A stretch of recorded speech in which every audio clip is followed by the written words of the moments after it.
எனதருமை ஆத்ம உறவுகளே, இன்றைய ஆத்ம ஞானத்தில் நாம் தெரிந்து கொள்ள வேண்டிய விஷயத்தை இந்த வீடியோவில் பதிவு செய்துள்ளேன். முதலை தண்ணீரில் இங்குமங்கும் நீந்தி கொண்டிருக்கும். ஆனால் அதனுடைய எண்ணம் தரையில் உள்ள அதன் முட்டையின் மேல் இருக்கும்.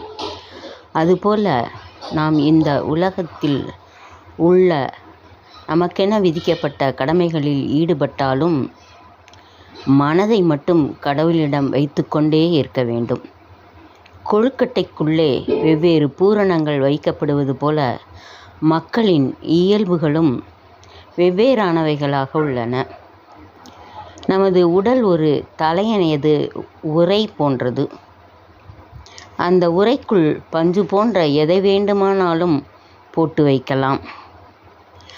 ஆனால் நமது உள்ளமோ எப்பொழுதும் ஈசனுடைய நினைப்பிலேயே இருக்க வேண்டும். நாம் உலக வாழ்க்கையில் ஈடுபட்டு இருக்கலாம். ஆனால் மனதை எப்போதும் இறைவன்பால் செலுத்தி நமது ஆத்ம ஞானத்தை வளர்த்து கொள்வோமாக. மீண்டும் அடுத்த வீடியோவில் சந்திப்போம்.